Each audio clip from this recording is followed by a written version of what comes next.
കഴിഞ്ഞ ദിവസം രമേശ് ചെന്നിത്തല ഒരു ആരോപണം ഉന്നയിച്ചു. അതായത് സഹകരണ വകുപ്പിൽ 700 കോടിയുടെ സോഫ്റ്റ്വെയർ അഴിമതി നടന്നു വന്നു. ഇതിന് മുഖ്യമന്ത്രി മറുപടിയും കൊടുത്തിട്ടുണ്ട്. പക്ഷെ ചെന്നിത്തല എന്നിട്ടും മറുപടി കിട്ടിയിട്ടും ചെന്നിത്തലയ്ക്ക് അടക്കമൊന്നും വന്നിട്ടില്ല. ചെന്നിത്തല ഇപ്പോഴും ആരോപണത്തിൽ തന്നെ ഉറച്ചു നിൽക്കുന്നുണ്ട്. മാത്രമല്ല മുഖ്യമന്ത്രി അതിനെ നല്ലപോലെ വാരി ഉടുത്ത് മറുപടിയും പറഞ്ഞിട്ടുണ്ട്. ഇപ്പൊ എന്താണ് നമ്മളിതിനെ എങ്ങനെ മനസ്സിലാക്കണം?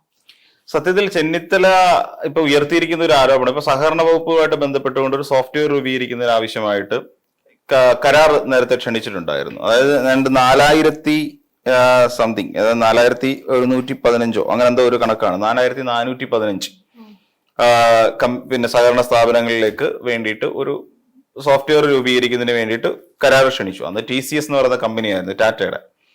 അങ്ങനെ ഒരു കരാർ കൊടുത്തിരുന്നു. അങ്ങനെ 206 കോടി രൂപയുടെ കരാർ എന്തോ ആയിരുന്നു. അപ്പൊ അങ്ങനെ ഒരു കരാർ കൊടുത്തിട്ടുണ്ടായിരുന്നു. അങ്ങനെ ഒരു പിന്നെ ഇതിന് വേണ്ടിയിട്ട് അവര് ഇതിന് കൊട്ടേഷൻ കൊടുത്തു.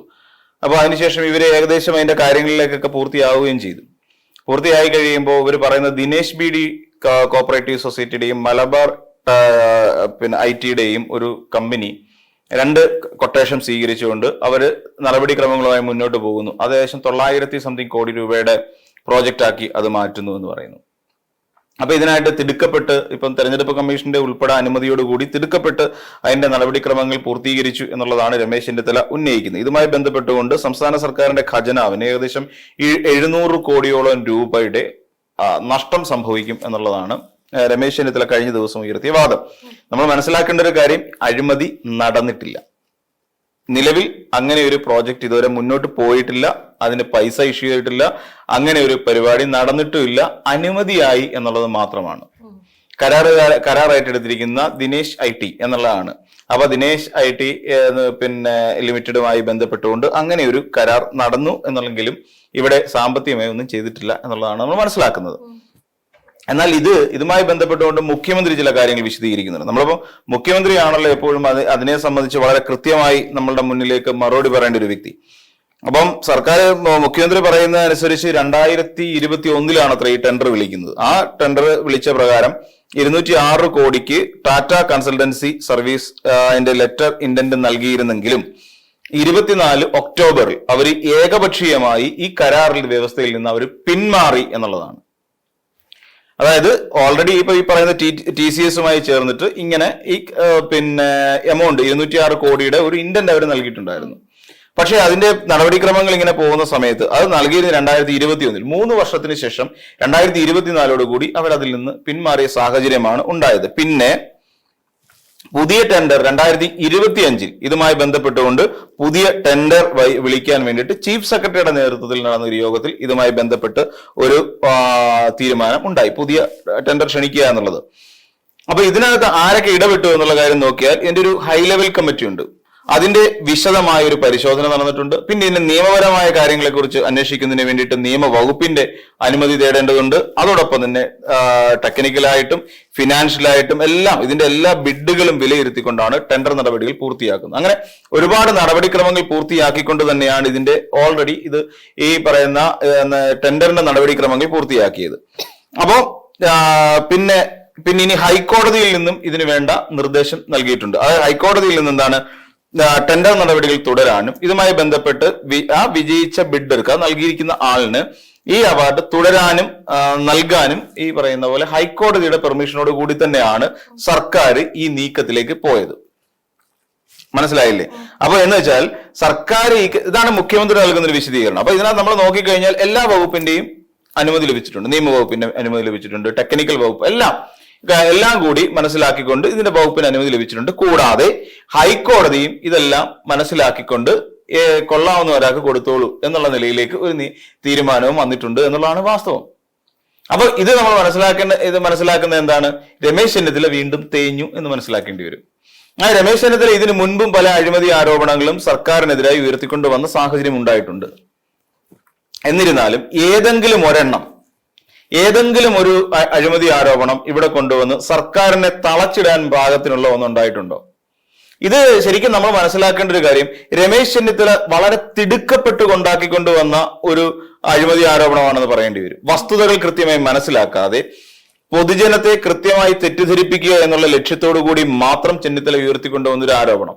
എന്തിനായിരിക്കാം രമേശ് ചെന്നിത്തല ഇങ്ങനെ പെട്ടെന്ന് ഒരു അഴിമതി ആരോപണം വേറൊന്നും പറയാതെ എടുത്തിടുന്നത്? അതിന്റെ പിന്നിൽ വേറൊരു കാര്യം ഉള്ളതെന്ന് വെച്ച് കഴിഞ്ഞാൽ, ഈ കഴിഞ്ഞ കുറച്ച് ദിവസങ്ങളായിട്ട് ചെന്നിത്തല ഇങ്ങനെ ആളാവാൻ ശ്രമിച്ചുകൊണ്ടിരിക്കുക.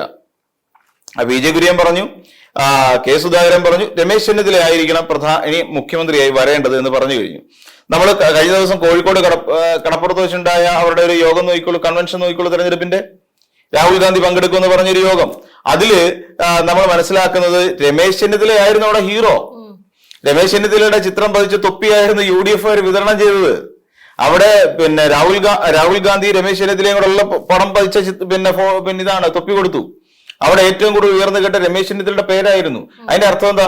രമേശ് ചെന്നിത്തല മുഖ്യമന്ത്രി എന്നുള്ള സ്ഥാനത്തേക്ക് പരിഗണിക്കുന്ന അല്ലെങ്കിൽ അദ്ദേഹത്തെ ഉയർത്തിക്കാട്ടാൻ വേണ്ടി ഒരു പറ്റം മുതിർന്ന നേതാക്കന്മാർ കാര്യമായി പരിശ്രമിക്കുന്നുണ്ട്.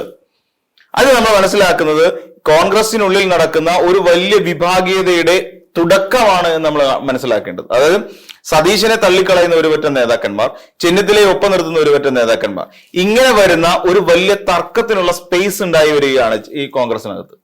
അപ്പൊ രമേശ് ചെന്നിത്തല ഈ കാര്യത്തിൽ അങ്ങ് അഭിരമിക്കുകയാണ്. ഞാനാണല്ലോ അടുത്ത മുഖ്യമന്ത്രി എന്നുള്ളൊരു തോന്നൽ രമേശ് ചെന്നിത്തലയ്ക്ക് ഉണ്ടാവും. അപ്പം VD സതീശനെക്കാട്ട് ഒരു മുഴം നീട്ടിയെറിയുക എന്നുള്ളതാണ്. ചെന്നിത്തല ഇവിടെ നമ്മൾ നോക്കിക്കോളും, ഈ VD സതീശൻ ഇക്കഴിഞ്ഞ ദിവസങ്ങളെല്ലാം ഉയർത്തിക്കൊണ്ടിരുന്ന ആരോപണങ്ങളെല്ലാം പരിശോധിച്ച് നോക്കിക്കഴിഞ്ഞാൽ എല്ലാം പഴകിക്കേട്ട് തഴമ്പിച്ച കുറെ സാധനങ്ങൾ, ഇതെല്ലാം കള്ളമാണെന്ന് പൊതുജനത്തിന് അറിയാവുന്ന കുറേയധികം ആരോപണങ്ങളാണ് ശരിക്കും VD സതീശൻ ഉയർത്തിക്കൊണ്ടുവന്നത്. ശബരിമല, നമുക്ക് അതിന്റെ കേരളത്തിലുള്ള ഒരുമാതിരിപ്പെട്ട എല്ലാവർക്കും അതിന്റെ വസ്തുതകളെ കുറിച്ച് വ്യക്തമായിട്ട് അറിയാം. ഈ ഡീലുമായി ബന്ധപ്പെട്ടുകൊണ്ടും വസ്തുതകൾ എന്തൊക്കെയാണെന്ന് പൊതുജനത്തിന് അറിയാം. അപ്പൊ ഇങ്ങനെ തുടങ്ങിയ ചില വിവാദങ്ങൾ ഇവിടെ ഉയർത്തിക്കൊണ്ടുവരാൻ മാത്രമാണ് VD സതീശൻ കഴിഞ്ഞ കുറെ ദിവസങ്ങളായിട്ട് പരിശ്രമിച്ചുകൊണ്ടിരിക്കുന്നത്. അല്ലാതെ പുതിയത് എന്തെങ്കിലും സർക്കാരിനെ ഒരല്പം കുഴപ്പത്തിലാക്കുന്ന പുതിയ എന്തെങ്കിലും ഒരു വിവാദം ഉയർത്തിക്കൊണ്ടുവരാനോ ഒരു അഴിമതി ആരോപണം കൊണ്ടുവന്ന് മുന്നിലേക്ക് വെക്കാനോ VD സതീശനെ പോലൊരു നേതാവിന് കഴിയുന്നില്ല എന്നുള്ള വാസ്തവമാണ്. ശരിക്കും പറഞ്ഞു കഴിഞ്ഞാൽ ഇവിടെ ഈ ഇടതുപക്ഷം പുലർത്തുന്ന ഒരു മാന്യതയുണ്ട്. കാരണം കഴിഞ്ഞു പോയ തദ്ദേശ തെരഞ്ഞെടുപ്പില് ഈ ശബരിമല വിഷയം ആയുധമാക്കിയിട്ടാണ് ഈ പറയുന്ന കോൺഗ്രസ്സുകാര് വോട്ട് പിടിച്ചത്. അങ്ങനെ തന്നെ നമുക്ക് കരുതാം. കാരണം വലിയ തെറ്റിദ്ധാരണകളും വലിയ PR വർക്കുകളും നടത്തിക്കൊണ്ട് തന്നെയാണ് തദ്ദേശ തെരഞ്ഞെടുപ്പിൽ അവർ ഇത്രയും വോട്ട് പിടിച്ചതും അതിനെ ഒരു ആയുധമാക്കി. വേണമെങ്കിൽ ഇവർക്ക് അതേ പറഞ്ഞ ഒരു മാന്യത അവർ പുലർത്തുന്നുണ്ട്. വേണമെങ്കിൽ ഇടതുപക്ഷത്തിന് ഇതേ ആയുധം തിരിച്ചും അവർക്കെതിരെ നീട്ടാം. കാരണം അവർ മൊത്തം നിൽക്കുന്നത് ഈ പറയുന്ന പ്രതിസ്ഥാനത്ത് വരുന്നതൊക്കെ കോൺഗ്രസ്സുകാരാ. അപ്പം വേണമെങ്കിൽ അവർക്ക് അങ്ങനെ ഉപയോഗിക്കാം. അതൊന്നും ഇവിടെ ഉപയോഗപ്പെടുന്നില്ല, ഇവിടെ ഉപയോഗിക്കുന്നില്ല. ഇവിടെ രാഷ്ട്രീയപരമായിട്ട് തന്നെയാണ് ഇടതുപക്ഷം ഈ നിയമസഭാ തെരഞ്ഞെടുപ്പിനെ കണ്ടുകൊണ്ടിരിക്കുന്നത്. ഇടതുപക്ഷത്തെ സംബന്ധിച്ചിടത്തോളം ഇടതുപക്ഷം ഇപ്പോഴും ശ്രമിച്ചുകൊണ്ടിരിക്കുന്ന ഒരു കാര്യം കൃത്യമായി പറഞ്ഞു കഴിഞ്ഞാൽ വർഗീയതയെ എങ്ങും തൊട്ടിട്ടില്ല എന്നുള്ളതാണ്. വർഗീയത പറയാതെ വളരെ കൃത്യമായി വികസനം മാത്രം പറഞ്ഞു. ഇപ്പൊ നമ്മൾ മുഖ്യമന്ത്രിയുടെ പത്രസമ്മേളനങ്ങൾ കേൾക്കൂ, മുഖ്യമന്ത്രിയുടെ പ്രസംഗങ്ങൾ കേൾക്കൂ. നമ്മള് അദ്ദേഹത്തിന്റെ പ്രസംഗങ്ങളിലേക്ക് പോകുമ്പോൾ രാഷ്ട്രീയ അലയൻസുകളെ കുറിച്ച് ചർച്ച ചെയ്യപ്പെടുന്നില്ല. അതായത് ഇപ്പം ഇവിടെ SDP, ജമാഅത്തെ ഇസ്ലാമി ഡീലുകളെ കുറിച്ച് ഒന്നും ഇവിടെ സംസാരിക്കുന്നില്ല. അല്ലാന്നുണ്ടെങ്കിൽ BJPയും കോൺഗ്രസുമായി ഇവിടെ ഡീലുണ്ട് എന്ന് പറയുന്നില്ല.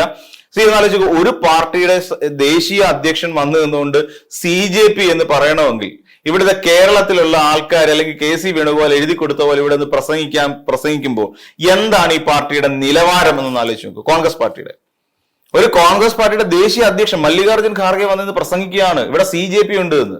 അപ്പൊ ഒന്ന് ആലോചിച്ച് നോക്കൂ, എത്രത്തോളം ഇവരെ അധപ്പതിച്ചു. ഇവിടെ എന്ത് വസ്തുതയുടെ അടിസ്ഥാനത്തിലാണ്, എന്ത് കണക്കുകളുടെ അടിസ്ഥാനത്തിലാണ് ഈ മല്ലികാർജ്ജുൻ ഖാർഗെ എന്ന് പറയുന്ന ഒരു വ്യക്തി കേരളത്തിൽ വന്നിന്ന് ഈ രീതി പ്രസംഗിക്കുന്നത്? എന്ത് വസ്തുതയുണ്ട്?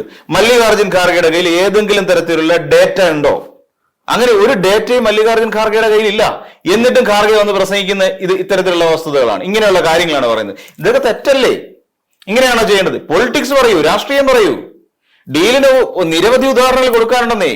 മല്ലികാർജ്ജുൻ ഖാർഗെ വന്നിന്ന് പ്രസംഗിക്കുമ്പോൾ മുന്നിൽ നിന്നുകൊണ്ട് ഖാർഗെക്ക് നിരവധി ഉദാഹരണങ്ങൾ കൊടുക്കാനുണ്ട്. ദേശീയ തലത്തിൽ പോലും 9 മുഖ്യമന്ത്രിമാരാണ് മല്ലികാർജ്ജുൻ ഖാർഗെയുടെ കോൺഗ്രസ് പാർട്ടിയിൽ നിന്ന് BJPയിലേക്ക് ഇപ്പോഴും മുഖ്യമന്ത്രിമാരായിട്ട് പലയിടങ്ങളിലും ഇരിക്കുന്നത്, പല സംസ്ഥാനങ്ങളിലും ഇരിക്കുന്നത്.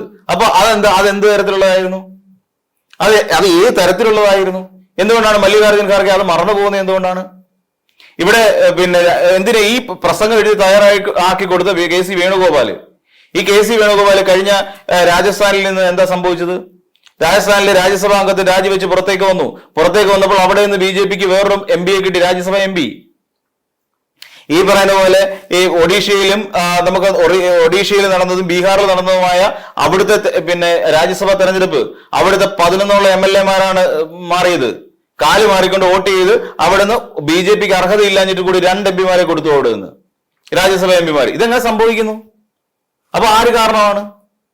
കേരളത്തിൽ തന്നെ എത്ര ആൾക്കാരാണ് കേരളത്തിൽ നിന്ന് തന്നെ ഇപ്പൊ ഈ കഴിഞ്ഞ 2026 ലോക്സഭാ തെരഞ്ഞെടുപ്പ് നിയമസഭാ തെരഞ്ഞെടുപ്പിനോട് അനുബന്ധിച്ചുകൊണ്ട് BJPയിലേക്ക് ചേക്കേറിയത്? എത്ര നേതാക്കന്മാരുണ്ട് കോൺഗ്രസിന്റെ? അപ്പൊ ഇത് കാര്യങ്ങൾ മറച്ചു വെച്ചുകൊണ്ട് ഇവിടെ CPM-ഉം RSS-ഉം തമ്മിൽ ഡീൽ ഉണ്ടാക്കുന്നു എന്ന് പറയുന്ന ഒരു വർഗീയ പരാമർശം തന്നെയാണത്. അതിനല്ലേ ശ്രമിച്ചുകൊണ്ടിരിക്കുന്നത്, അല്ലാതെ വേറെ ഒന്നും എടുത്ത് ഉയർത്താനില്ല. അപ്പൊ VD സതീശൻ അടക്കമുള്ള KC വേണുഗോപാൽ അടക്കമുള്ള നേതാക്കന്മാർ ഈ പഴയ കേട്ട് തുരുമ്പിച്ച ചില ആയുധങ്ങൾ എടുത്ത് പ്രയോഗിക്കുമ്പോൾ അതിൽ നിന്ന് വ്യത്യസ്തനായി മാറിയുന്നതുകൊണ്ട് ഞാൻ ഇവിടെ വലിയൊരു സംഭവമാണ് എന്ന് സ്വയം തോന്നലുണ്ടാക്കാൻ വേണ്ടി രമേശ് ചെന്നിത്തല ഇപ്പൊ കൊണ്ടുവന്ന ഒരു ആരോപണമാണിത്. ഈ ആരോപണത്തെ ഹൈക്കോടതി പോലും അത് അംഗീകരിച്ചു കൊടുത്ത ഒരു ടെൻഡർ നടപടിയാണത്. ഒറ്റ കമ്പനിയെ വന്നിട്ടുള്ളെന്ന് 2 കമ്പനിയെ വന്നിട്ടുള്ളെന്ന് പറയുന്നു. എന്നാൽ തെറ്റി, 45 കമ്പനികളാണ് അവിടെ ടെൻഡർ നടപടികൾക്കായിട്ട് ടെൻഡർ കൊടുത്തത്. എന്തുകൊണ്ടാണ് രമേശ് ചെന്നിത്തല ഈ കള്ളം മറച്ചു, അല്ലെങ്കിൽ ഈ ഒരു സത്യാവസ്ഥ എന്ന് മറച്ചു വെച്ച് കള്ളം പറയുന്നത്? അപ്പൊ ചെന്നിത്തലയെ സംബന്ധിച്ചിടത്തോളം പഴകിക്കേട്ട തുരുമ്പിച്ചു പോയ പുള്ളി തന്ത്രജ്ഞനാണ്.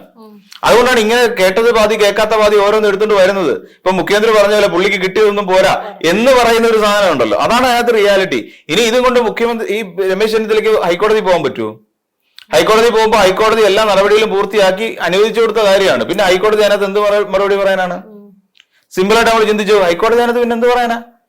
അല്ലെങ്കിൽ ഹൈക്കോടതിയുടെ പേരിൽ മുഖ്യമന്ത്രി കള്ളം പറഞ്ഞാണെന്ന് പറയാൻ പറ്റുമോ? ഈ ടെൻഡർ നടപടി അവാർഡ് ചെയ്തോളൂ എന്ന് പറഞ്ഞുകൊണ്ട് ഹൈക്കോടതി അനുവദിച്ചു എന്ന് പറയുന്ന മുഖ്യമന്ത്രി കള്ളം പറയാൻ പറ്റുമോ? മുഖ്യമന്ത്രിക്ക് ഹൈക്കോടതി പറഞ്ഞൊന്നും എങ്ങനെ മുഖ്യമന്ത്രി കള്ളം പറയാൻ പറ്റുന്നത്? രാഷ്ട്രീയ ലാഭത്തിന് വേണ്ടിയിട്ട്. അത് തെറ്റല്ലേ? അത് മുഖ്യമന്ത്രി അത് കോടതി ലക്ഷ്യമായിട്ട് വരും. കാര്യം കോടതി പറയാത്ത ഒരു കാര്യം പറയുന്നിടത്താണ് പ്രശ്നം. അത് കോടതിക്ക് വേണമെങ്കിൽ സ്വമേധയാ കേസെടുക്കാൻ പറ്റുന്ന ഒരു കാര്യമാണ്. തെറ്റിദ്ധരിപ്പിച്ചു എന്ന് പറയുന്ന ഒരു കാര്യം ഹൈക്കോടതിയുടെ പേര് പറഞ്ഞുകൊണ്ട്. അപ്പം രമേശ് ചെന്നിത്തല പറയുന്നതിനകത്ത് വസ്തുതാവിരുദ്ധമായ കാര്യമുണ്ടെന്നും രമേശ് ചെന്നിത്തലയ്ക്ക് ഇനിയും വേണമെങ്കിൽ കോടതിയിൽ പോയി കഴിഞ്ഞാൽ രമേശ് ചെന്നിത്തലയ്ക്ക് 8ന്റെ പണി കിട്ടുമെന്നുള്ള കാര്യം ഇപ്പൊ ചെന്നിത്തലയ്ക്ക് ഏറെക്കുറെ ബോധ്യപ്പെട്ടിട്ടുണ്ട്. ഇനി അവർ പഴയ ആയുധം തന്നെ എടുക്കും ചെന്നിത്തല. കാര്യം ഇത് തേഞ്ഞു. ഇനിയിപ്പോ അടുത്ത പഴയ ആയുധത്തിലേക്ക് പോകും. ഏതാണ്? ഡീല്. PM ശ്രീ എന്ന് പറയുന്ന എന്താണ് പറയുന്നത്, ശ്രീ M എന്ന് പറയുന്ന ഒരാളുടെ മസ്കർ ഹോട്ടലിൽ വെച്ച് ചർച്ച നടത്തി. MR അജിത്കുമാർ ദത്താത്രേയ ഹൊസബാല എന്ന് പറയുന്ന RSSന്റെ സമുന്നതനായ നേതാവിനെ തൃശ്ശൂരിലെത്തി കണ്ടു, കൂടിക്കാഴ്ച നടത്തി എന്നൊക്കെ പറയുന്ന പഴയ ആരോപണങ്ങളുണ്ടല്ലോ. ഈ ദത്താത്രേയ ഹൊസബാലയെ കണ്ടത് എന്തിന്റെ കാര്യത്തിലാണെന്നുള്ള കാര്യം അങ്ങേര് തന്നെ വ്യക്തമാക്കും.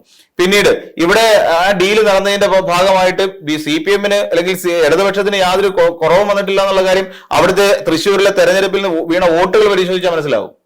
എന്നിട്ടാണ് ഈ പറയുന്ന കള്ള ഒരു നട്ടാൽ കുരുക്കാത്ത നുണപ്രചരണവുമായിട്ട് ഇപ്പോഴും പ്രതിപക്ഷം നടക്കുന്നത്. ചുമ്മാ ഒരു ഗതി പിടിക്കാത്തതെന്നേ, ചുമ്മാ ഒരു ഗതി പിടിക്കാത്തത്. ഈ അവസ്ഥയിൽ തന്നെ ഇനിയും പ്രതിപക്ഷത്തേക്ക് ഇരിക്കും. ഇനിയും പ്രതിപക്ഷത്തെ തന്നെ തുടരാനാണ് ഇവരുടെ വിധി. കാര്യം സ്ഥാനാർത്ഥി പട്ടിക എടുത്ത് നോക്കിയാലും ശരി, ഇവർ തമ്മിത്തല്ലെടുത്ത് നോക്കിയാലും ശരി, ഇപ്പൊ ഇവിടുന്ന് പോയിട്ടുള്ള BJPക്ക് മുതൽക്കൂട്ടായി മാറിയിട്ടുള്ള പല നേതാക്കന്മാരെടുത്ത് പരിശോധിച്ചാലും ശരി, വീണ്ടും പ്രതിപക്ഷത്തിരിക്കുക എന്ന് പറയുന്ന ഒരു ഗതികേടിലേക്ക് കോൺഗ്രസ് പാർട്ടി വീണ്ടും പോകുന്നുള്ള കാര്യത്തിൽ യാതൊരു തർക്കവുമില്ല.